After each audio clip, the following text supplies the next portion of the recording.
Deutsch lernen durch Hören. Job als Hebamme.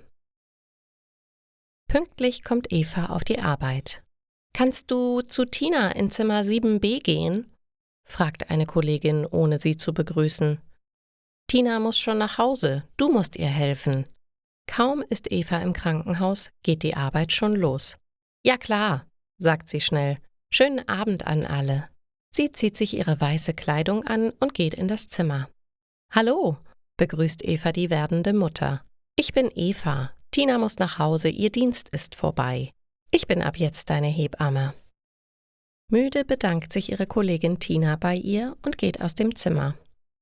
»Wie heißt du und wie geht es dir?« fragt Eva die Frau, die bald ein Kind bekommt. »Ich bin Tanja und es geht mir, mein Baby will nicht kommen. Ich liege seit 10 Stunden in den Wehen.« »Das ist sehr anstrengend«, sagt Eva. Sie gibt ihr etwas zu trinken und essen. Dann untersucht sie sie. Im Endeffekt geht alles schneller als gedacht. Schon nach 1 Stunde bekommt die Frau ihr Kind. In dieser Nacht gebärt Eva als Hebamme noch 3 weitere Kinder.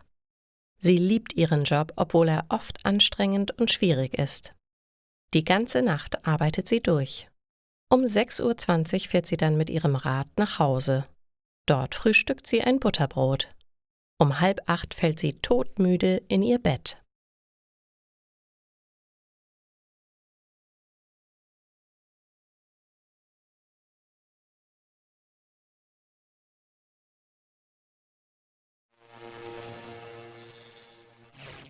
Deutsch lernen durch Hören.